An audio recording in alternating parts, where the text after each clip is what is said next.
If you're over 60 or approaching it, I need to tell you something that might feel uncomfortable at first, but could completely transform how you experience the rest of your life. You've been playing by certain rules for decades, rules about saving every penny, sacrificing for others, and constantly proving yourself.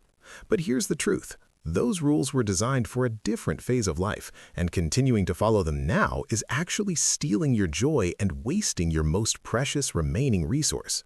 Today, I'm giving you permission to let go of 8 things that are holding you back from the retirement you actually deserve.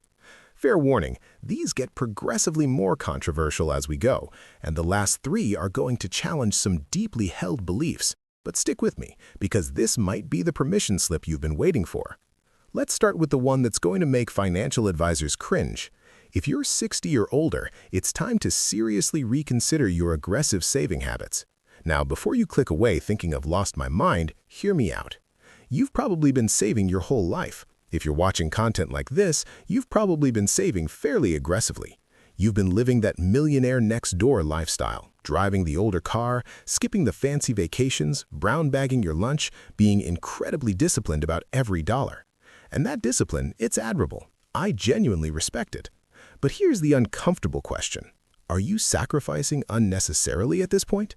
You've been in accumulation mode for 30, 40, maybe 50 years.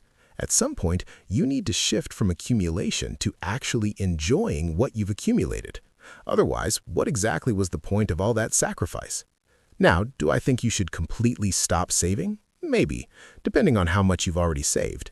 But at minimum, I want you to stop sacrificing things that would genuinely bring you joy just to add another few thousand to an account that's already sufficient.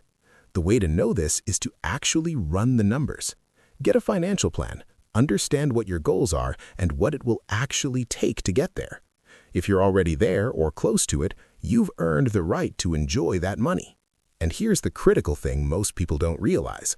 You're probably never going to get as much utility, as much genuine joy out of that money as you will today. Your ability to enjoy experiences, to travel comfortably, to engage physically with the world, that declines over time. The 62-year-old version of you can do things the 72-year-old version cannot. So the money you spend today on meaningful experiences delivers more value than the same money spent 10 years from now. You've earned this. Stop deferring joy indefinitely. Now here's the flip side, and this one requires brutal honesty with yourself. Stop spending money on things that don't actually bring you joy. I'm almost 60 and I've been making this mistake my whole life, buying things and then later thinking that wasn't what I thought it would be.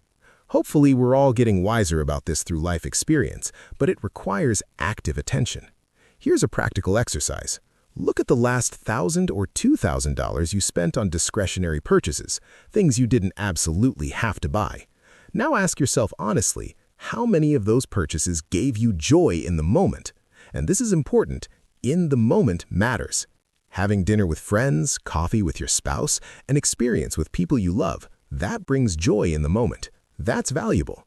But then ask the second question, how many of those purchases are continuing to give you joy a week later, a month later, a year later, a decade later? Do this inventory honestly, and I think you'll find that a lot of what we spend money on doesn't actually move the needle on our happiness.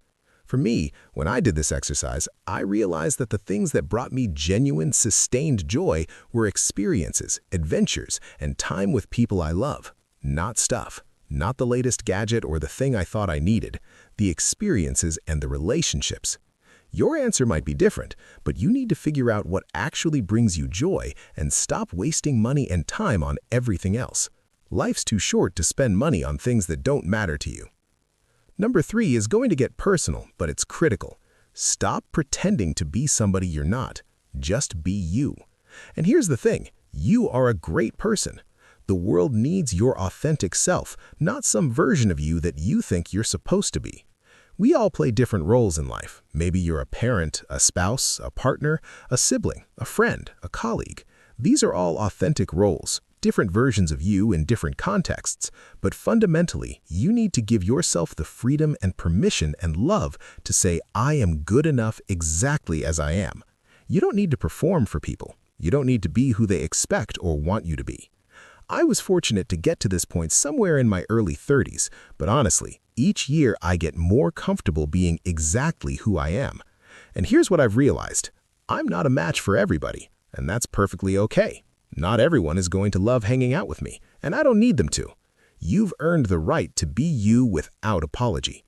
If you're 60 years old and you're still trying to be someone you're not to please other people, when exactly are you planning to stop? At 70? 80? Never? The time is now.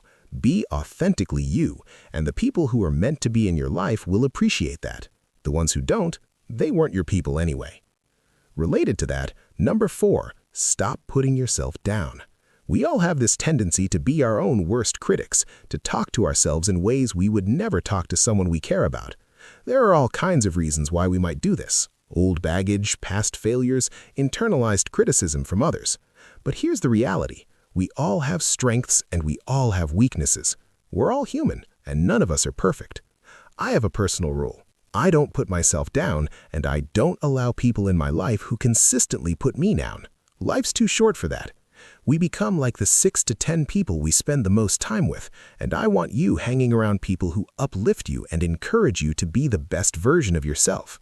But if you're constantly putting yourself down, you're sabotaging that process. If you're 60 years old and you're not going to stop this pattern now, you'll probably never stop it.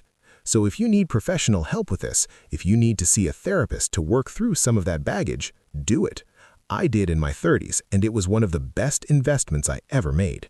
Free yourself from that negative self-talk. You deserve better from yourself. Number 5, stop worrying. Worrying steals joy from all of us, and life's too short to spend it consumed by worry. None of us can control the future. The future isn't guaranteed for any of us. Think about it this way. Regret is about looking at the past, and anxiety and worry are about looking at the future. The past is done. We can't rewrite it. We can learn from it, but we can't change it. And the future? We can't control it either. We can prepare, we can plan, we can make good decisions, but ultimately we cannot control what happens. So, what do? We do the best we can with what we have, and that has to be good enough. Worrying doesn't change outcomes. It just makes you miserable in the present while you wait for a future that may never arrive the way you imagine it. If you find yourself constantly worrying, that's something worth addressing. Maybe with a therapist, maybe with meditation or mindfulness practices, maybe with better boundaries around news consumption and social media. But one way or another, you need to let go of chronic worry.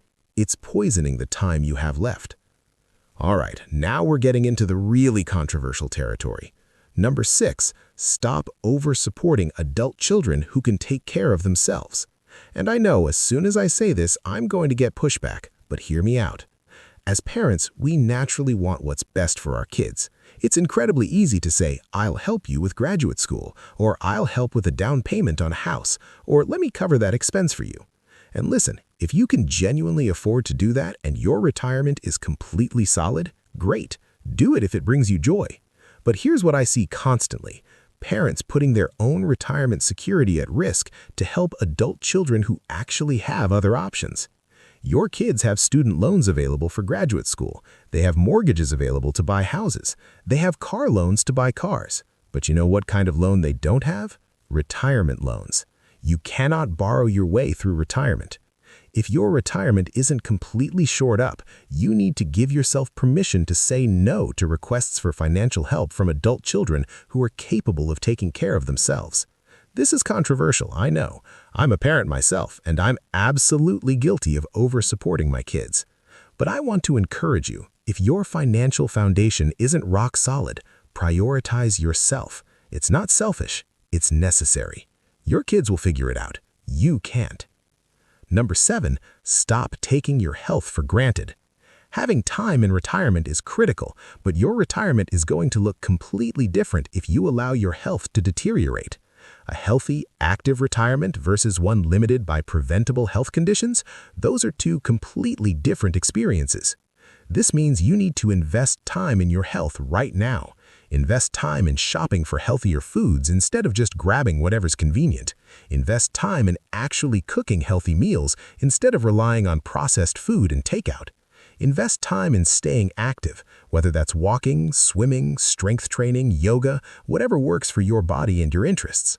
Your health is the foundation that everything else is built on. Without it, all that money you saved doesn't buy you the retirement you imagined. And the choices you make today in your 60s are setting the trajectory for your 70s and 80s. If you can afford it, consider hiring help to achieve these health goals. A personal trainer, a nutritionist, a health coach, whatever support you need to actually make sustainable changes. This is not an area to neglect. And finally, 8, the most important one, stop taking your time for granted. If you're 60 years old, and I know regular viewers have heard me say this before, you have fewer than 1,000 weeks of healthy, active time remaining. Some of you will be fortunate and get more than that, but statistically, most of us won't. 1,000 weeks sounds like a lot until you really think about it. That's less than 20 years, and those aren't guaranteed to be fully healthy